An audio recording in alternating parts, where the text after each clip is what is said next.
नमस्कार साथियों, एक बार फिर से आप सभी का बहुत बहुत स्वागत है लोधाज क्लासेस के बीए प्लेटफॉर्म पर। दोस्तों, BA second year, BA, BSc, BCom सभी सेकेंड ईयर वाले सभी छात्रों के लिए महिला सशक्तिकरण, वुमन एम्पावरमेंट वाले सब्जेक्ट में, जो कि आपके फाउंडेशन कोर्स के अंतर्गत है, इसमें मैंने आपसे प्रॉमिस किया था कि 300 एमसीक्यू क्वेश्चन आंसर प्रोवाइड करूंगा। सो दोस्तों, आज से पहले 50-50 क्वेश्चनों की सीरीज के रूप में या भाग के रूप में जो है 5 पार्ट पर 5 भाग पर हम डिस्कस कर चुके हैं। ये इस सीरीज का अंतिम भाग होने जा रहा है, जिसमें आज हमारे 300 क्वेश्चन कंप्लीट हो जाएंगे। ठीक है ना।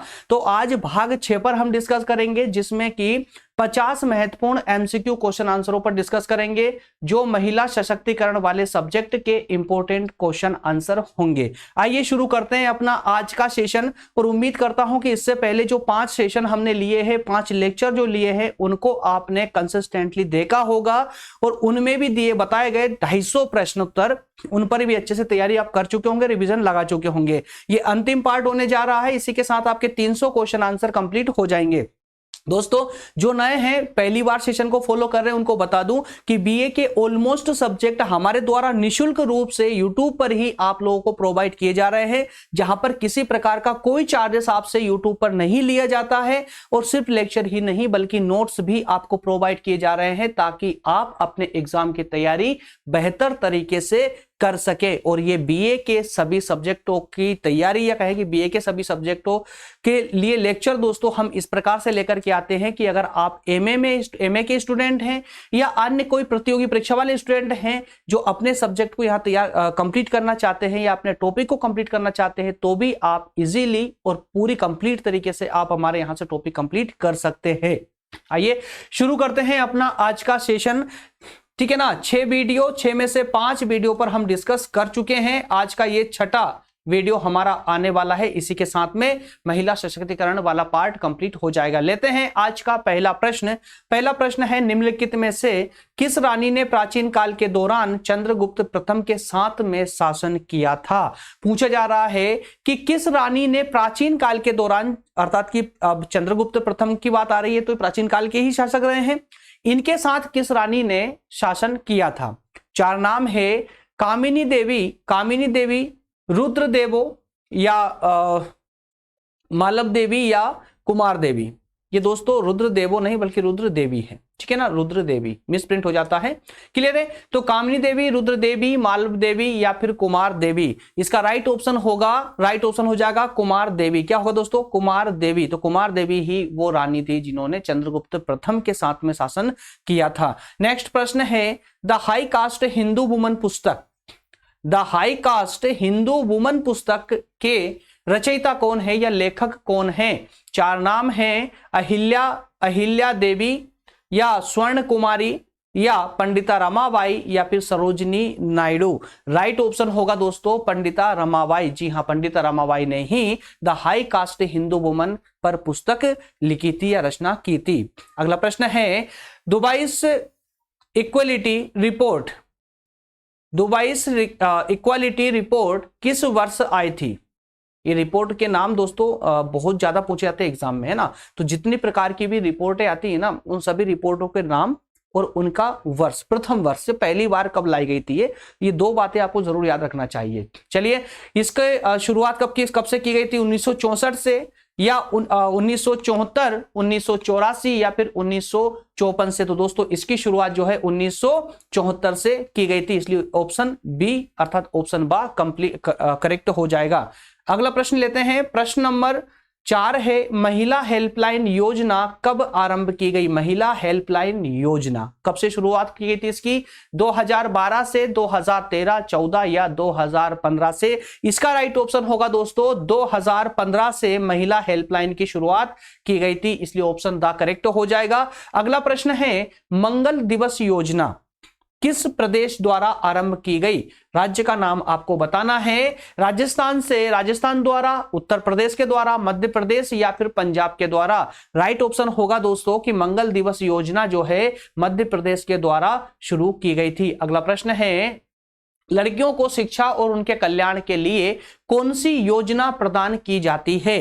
किसके लिए? शिक्षा और उनके कल्याण के लिए, है ना। शिक्षा और उनके कल्याण के लिए कौन सी योजना प्रदान की जाती है? उज्ज्वला योजना दी जाती है, या वन स्टॉप सेंटर योजना दी जाती है, या बेटी बचाओ बेटी पढ़ाओ योजना दी जाती है, या स्वाधार योजना दी जाती है? तो सिंपल सा क्वेश्चन है दोस्तों, बालिकाओं के विकास के लिए, उनको शिक्षित करने के लिए बेटी बचाओ बेटी पढ़ाओ योजना लाई गई थी। अगला प्रश्न है, प्रश्न नंबर 7 है, महिला योजना के लिए प्रशिक्षण एवं रोजगार कार्यक्रम के लिए सहायक है। कौन सी योजना सहायक है? स्टेप, स्वाधार, आरएम के, या नारी शक्ति पुरस्कार?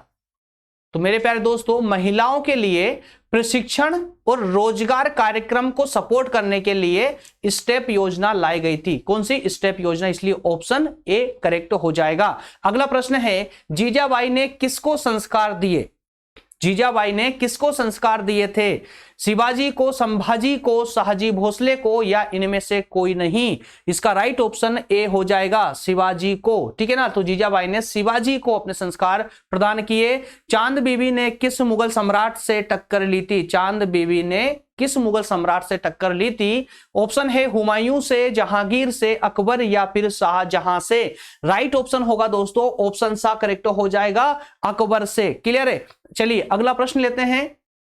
अगला प्रश्न है, महिलाओं को प्रियदर्शनी योजना क्या प्रदान करती है? प्रियदर्शनी योजना महिलाओं के लिए लाई गई थी। तो इस योजना के द्वारा महिलाओं को कौन सी सुविधा प्रदान की जाती है? महिला सशक्तिकरण की, या मध्य गंगा के मैदानी क्षेत्रों में आजीविका कमाने की, या फिर महिलाओं को कानूनी, राजनीतिक और स्वास्थ्य समस्याओं को दूर करने का अधिकार इसके द्वारा दिया गया था, या फिर उपरोक्त सभी? इसका राइट ऑप्शन होगा मेरे प्यारे दोस्तों, तीनों ऑप्शन करेक्ट है, अर्थात कि उपरोक्त सभी। महिला सशक्तिकरण के लिए भी प्रियदर्शनी योजना महत्वपूर्ण थी, वहीं मध्य गंगा के जो मैदानी क्षेत्र थे वहां पर आजीविका कमाने के लिए, ताकि उनकी आर्थिक स्थिति सशक्त हो सके, वहीं महिलाओं को कानूनी, राजनीतिक और स्वास्थ्य की समस्याओं को दूर करने का अधिकार भी प्रदान किया गया था इस प्रियदर्शनी योजना के माध्यम से। अगला प्रश्न है, गांधी मातृत्व सहयोग योजना, गांधी मातृत्व सहयोग योजना कब आरंभ की गई थी? 2009 में, 10 में, 15 में, या 2020 में? इसका राइट ऑप्शन होगा 2010 में। कब से? 2010 से गांधी मातृत्व योजना आरंभ की गई थी।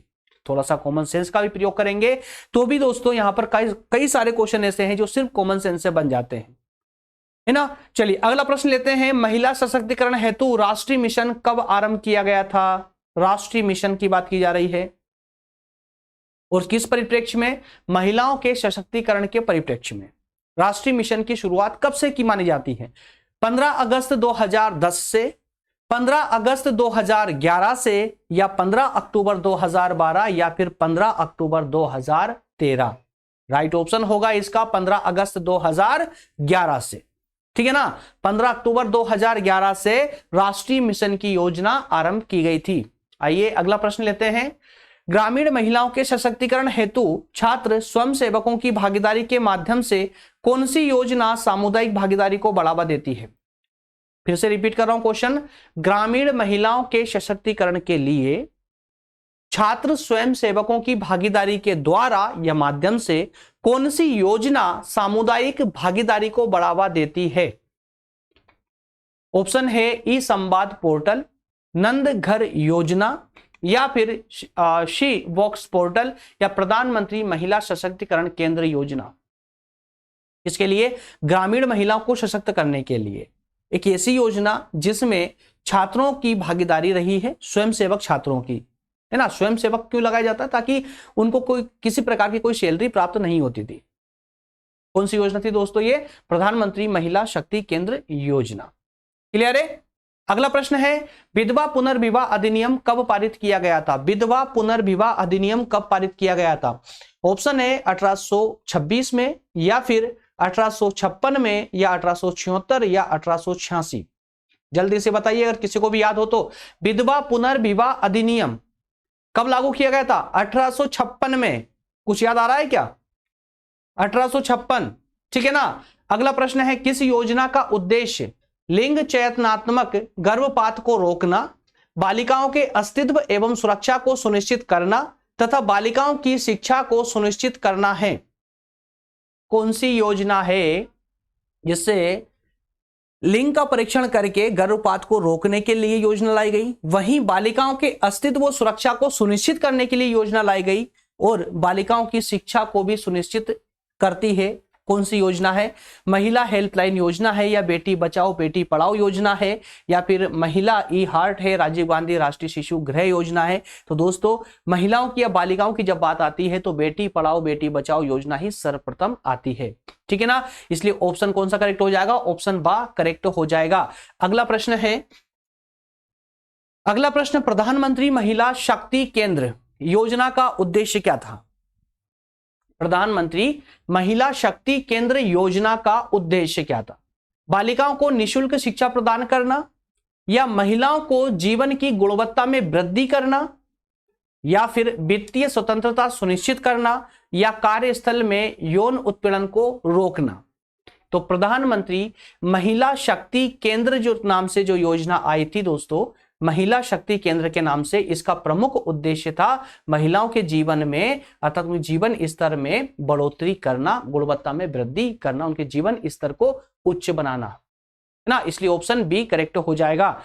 अगला प्रश्न है, भारत में महिलाओं के लिए राष्ट्रीय आयोग के अध्यक्ष कौन है? भारत में महिलाओं के लिए जो राष्ट्रीय आयोग है उसके अध्यक्ष कौन रहे हैं? पूनम महाजन, स्मृति ईरानी, प्रतिभा आडवाणी, या ललिता कुमार मंगलम? तो दोस्तों महिलाओं के लिए जो राष्ट्रीय आयोग की स्थापना की गई थी इसके अध्यक्ष ललिता कुमार मंगलम रहे हैं।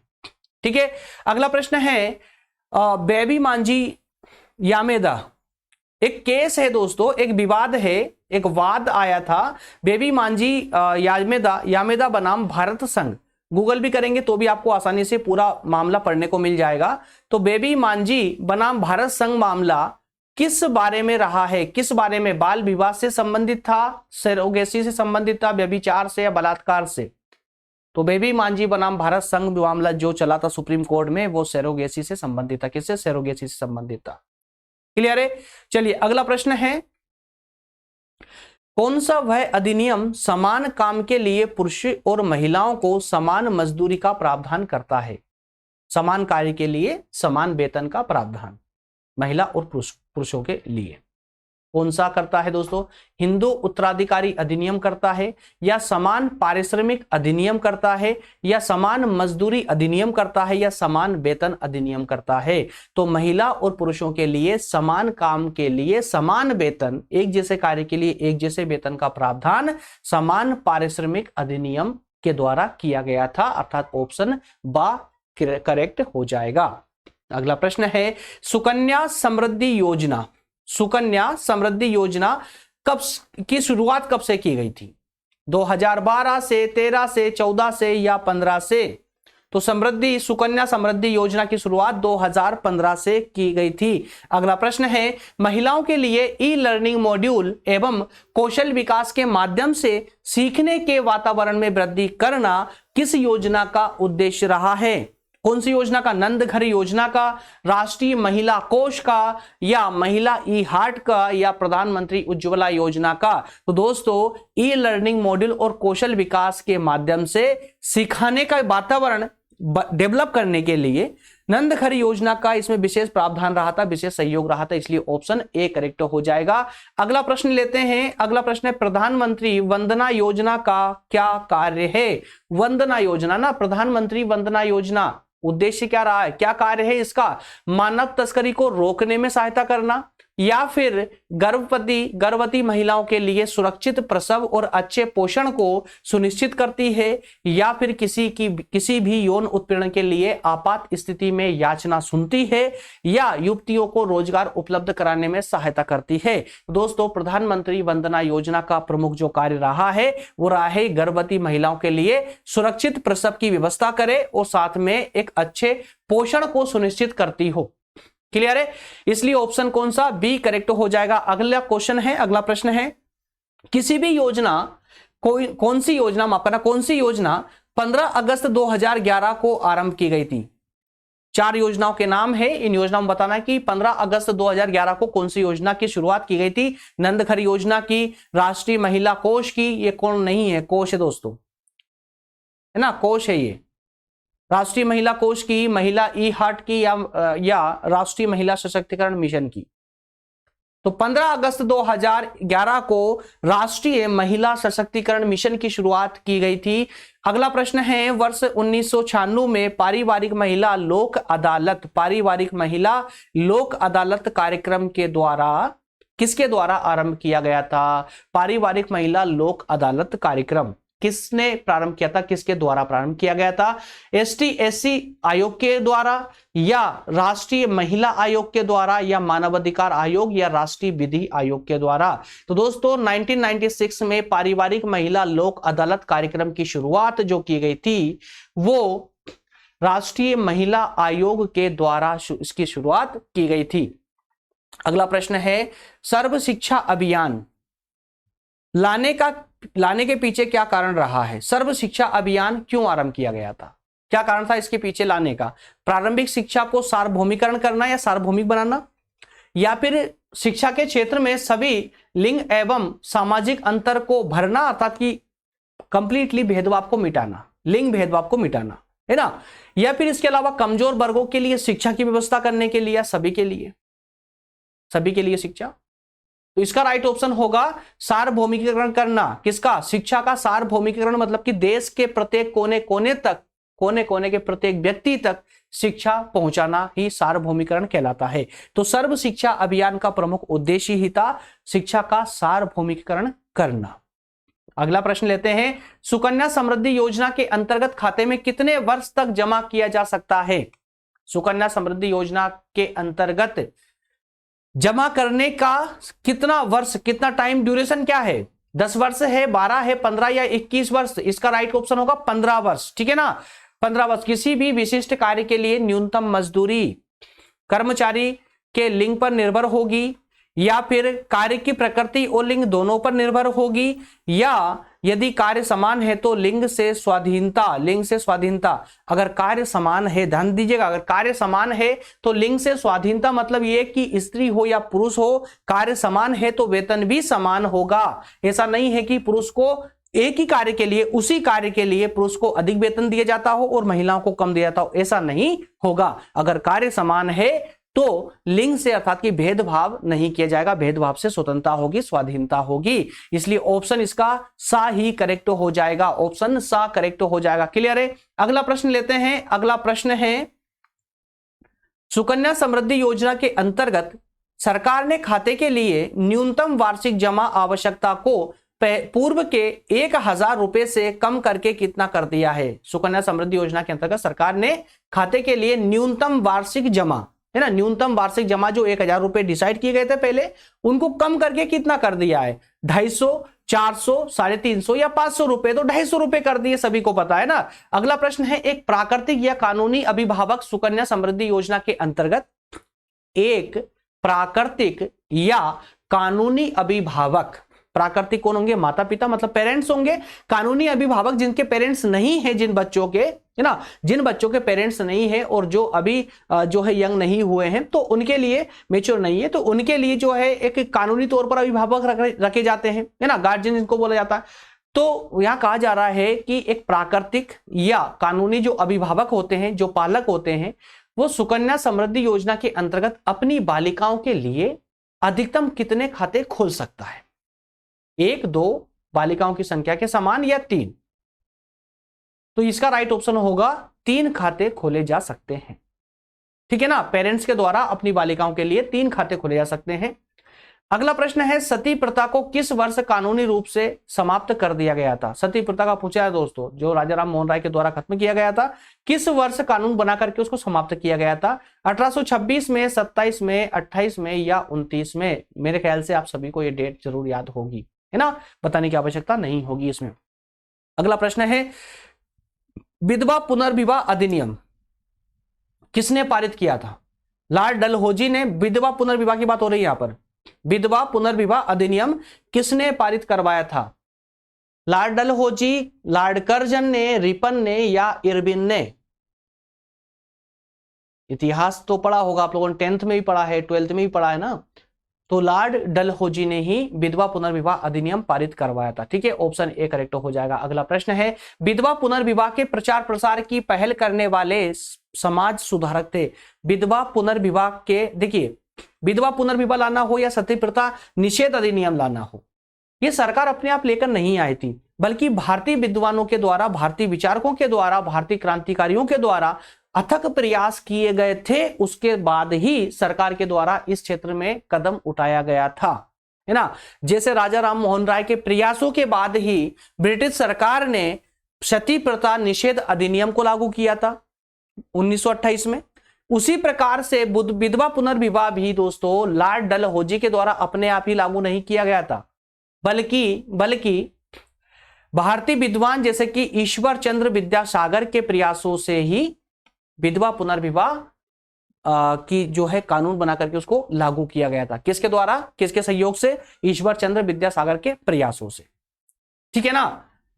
अगला प्रश्न है, हिंदू उत्तराधिकार अधिनियम वर्ष में पारित किया गया था। किस वर्ष में पारित किया गया पूछा जा रहा है। 1950 में, 45 में, 56 में या 64 में। हिंदू उत्तराधिकार अधिनियम कौन से वर्ष में पारित किया गया था? इसका राइट ऑप्शन होगा 1956 में। ठीक है ना। हिंदू उत्तराधिकार अधिनियम 1956 में लागू किया गया था। अगला प्रश्न है, राष्ट्रीय महिला आयोग की स्थापना कब की गई? राष्ट्रीय महिला आयोग की स्थापना कब की गई? 50 में, 60 में, 82 या 1992 में? तो राष्ट्रीय महिला आयोग की स्थापना 1992 में की गई थी। कब? 1992 में। अगला प्रश्न है, राष्ट्रीय महिला आयोग का मुख्यालय कहां था, कहां पर है? नई दिल्ली, चेन्नई, कलकत्ता या मुंबई? तो दोस्तों राष्ट्रीय महिला आयोग का कार्यालय जो है नई दिल्ली में, मुख्यालय नई दिल्ली में स्थित है। अगला प्रश्न है, बाल विवाह अधिनियम 1929, बाल विवाह अधिनियम 1929 को और किस नाम से जाना जाता है? प्रेरणा अधिनियम, ब्रह्म अधिनियम, शारदा अधिनियम या फिर नीति अधिनियम? तो बाल विवाह अधिनियम 1929 को शारदा अधिनियम के नाम से भी जाना जाता है, इसलिए ऑप्शन सा करेक्ट हो जाएगा। अगला प्रश्न लेते हैं। अगला प्रश्न है, बाल विवाह अधिनियम 1929 में लड़कियों के लिए विवाह की कितनी आयु निर्धारित की गई थी? लड़कियों के लिए 13 वर्ष, 14, 15 या 16 वर्ष? तो शारदा अधिनियम या बाल विवाह अधिनियम 1929 के माध्यम से लड़कियों की, बालिकाओं की जो उम्र है वो दोस्तों 14 वर्ष निर्धारित की गई थी। 14 वर्ष से कम उम्र की लड़कियां विवाह नहीं कर सकती इस अधिनियम के अंतर्गत। अगला प्रश्न है, अनैतिक यातायात रोकथाम अधिनियम, अनैतिक यातायात रोकथाम अधिनियम जिसे सीता के नाम से भी जाना जाता है, कब पारित किया गया था? 1937 में, 47 में, 56 में या 1990 में? प्रश्न आपसे पूछा सकता दोस्तों कि सीता अधिनियम किससे संबंधित है? तो अनैतिक यातायात रोकथाम अधिनियम से संबंधित है, या इसका शॉर्ट नाम ही सीता है। ठीक है ना। कब शुरुआत की गई थी इसकी? 1956 में इसकी शुरुआत की गई थी हिंदू उत्तराधिकार अधिनियम के साथ। अगला प्रश्न है, निम्नलिखित में से कौन सा अधिनियम पुत्रियों और पुत्रों के लिए समान विरासत का अधिकार प्रदान करता है? प्रश्न वही है, थोड़ा सा घुमा दिया गया है, याद रखिएगा।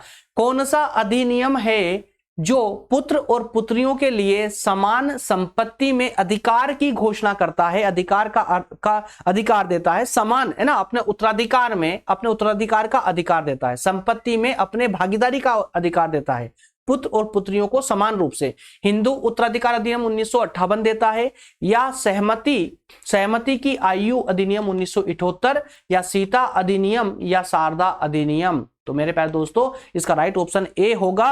हिंदू उत्तराधिकार अधिनियम के साथ ही पुत्र और पुत्रियों को अपनी संपत्ति में समान रूप से अधिकार दिया गया था।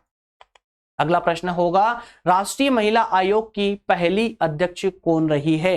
राष्ट्रीय महिला आयोग की पहली अध्यक्ष स्मृति ईरानी, जयंती पटनायक, सुषमा स्वराज या प्रतिभा आडवाणी? तो दोस्तों प्रथम जो अध्यक्ष थी राष्ट्रीय महिला आयोग की वो थी जयंती पटनायक। कौन थी? जयंती पटनायक, इसलिए ऑप्शन बा करेक्ट हो जाएगा। अगला प्रश्न है, कौन सा अनुच्छेद जाति, पंथ, लिंग आदि के आधार पर भेदभाव को प्रतिबंधित करता है? अर्थात ये कि ऐसा कौन सा अधिनियम लागू किया गया था जिस अधिनियम के द्वारा भेदभाव को समाप्त करने के लिए जाति के आधार पर भेदभाव, पंथ के आधार पर भेदभाव और लिंग के आधार पर भेदभाव को निषेध घोषित किया गया था। कौन सा अधिनियम था? उस अधिनियम के अनुच्छेद 15 के द्वारा, अनुच्छेद 16 के द्वारा, 17 के द्वारा या 18 के द्वारा। तो दोस्तों ये अनुच्छेद 15 के द्वारा ये कदम उठाया गया था भेदभाव को समाप्त करने के लिए।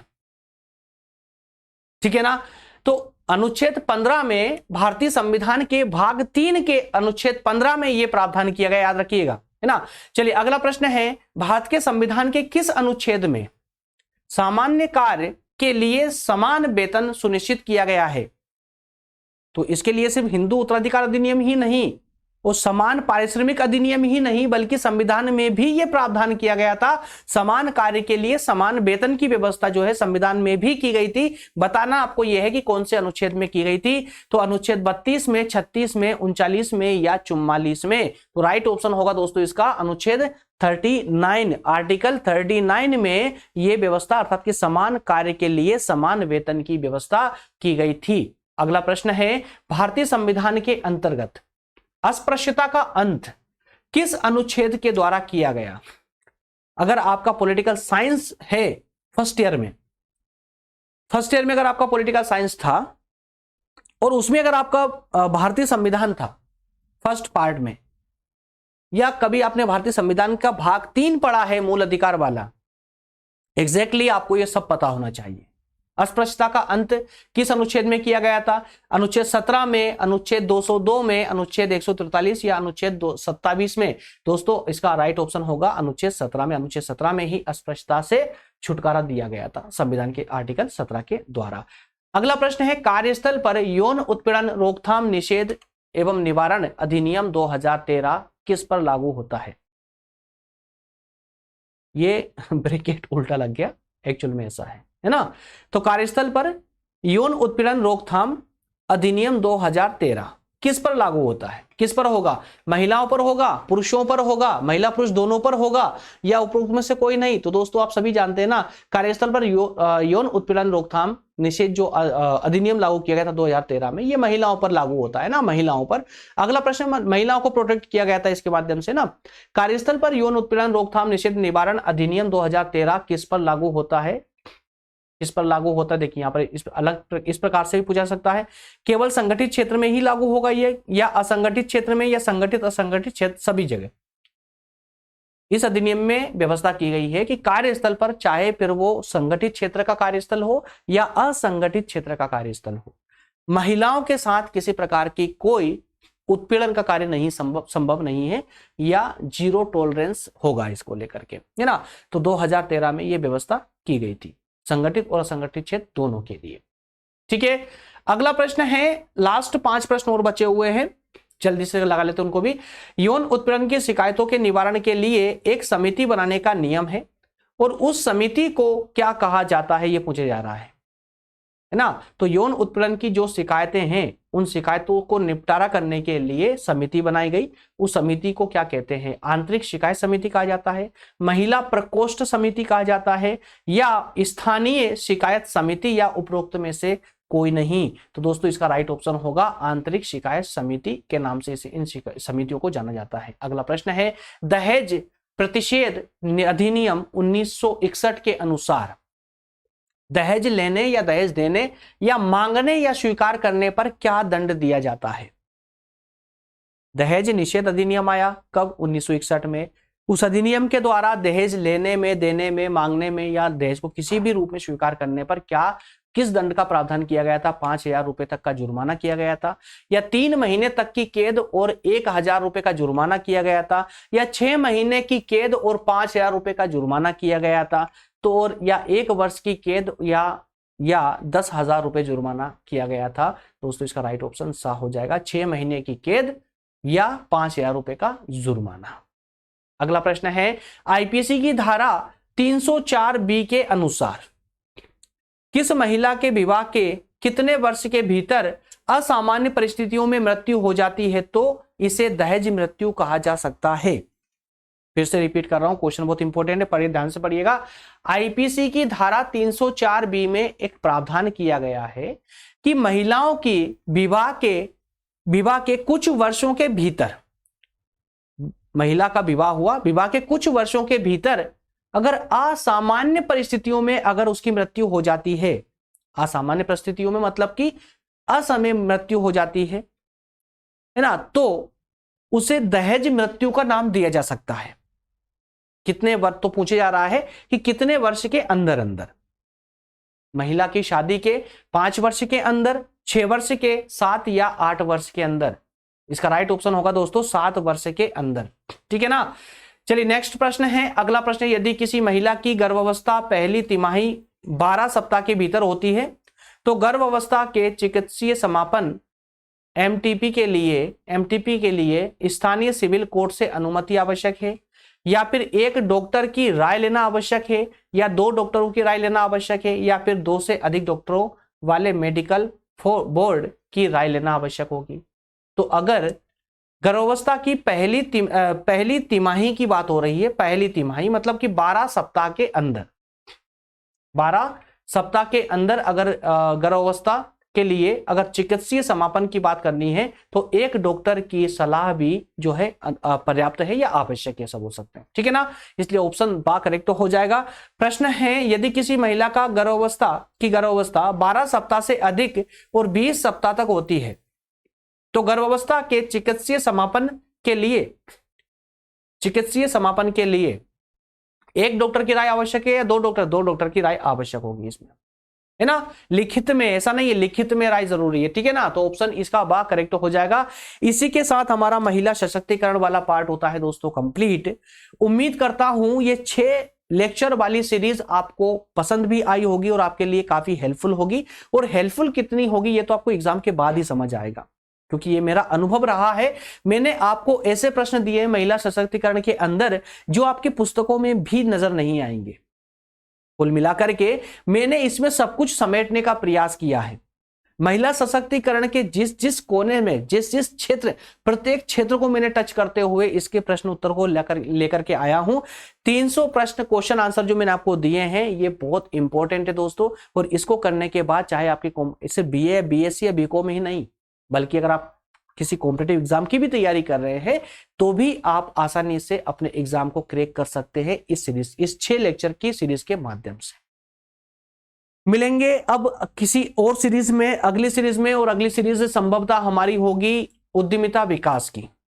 अब कितने स्टूडेंट चाहते हैं कि उद्यमिता विकास पर सेशन लेकर के आए इसी प्रकार से MCQ फॉर्मेट में, तो जल्दी से हमें कमेंट करके बताइए। जितने अगर मैक्सिमम स्टूडेंट्स की अगर कमेंट आती है तो उद्यमिता विकास की सीरीज को हम तुरंत प्रारंभ कर देंगे इसी प्रकार से MCQ फॉर्मेट में। और अगर आप डिटेल में पढ़ना चाहते हैं तो डिटेल में बताइए, लेकिन याद रहे डिटेल में पढ़ने में समय लगेगा, है ना, समय लगता है। क्लियर है, तो मुझे बताइएगा उद्यमिता विकास पर अभी प्लान चल रहा है, अगर डिटेल में पढ़ना है या MCQ फॉर्मेट में पढ़ना है। एग्जाम चूंकि आपके आने वाले हैं इसलिए तो जितने लोगों को कमेंट आएगी मैं उतने ही जल्दी इसको प्रारंभ कर दूंगा, अन्यथा किसी और सब्जेक्ट पर जो हमारी टीम हमें सजेस्ट करेगी फिर उस सब्जेक्ट को हम लेकर के आएंगे। मिलेंगे अगले सेशन में अन्य किसी और सीरीज में, तब तक आप सभी का धन्यवाद। Thank you so much.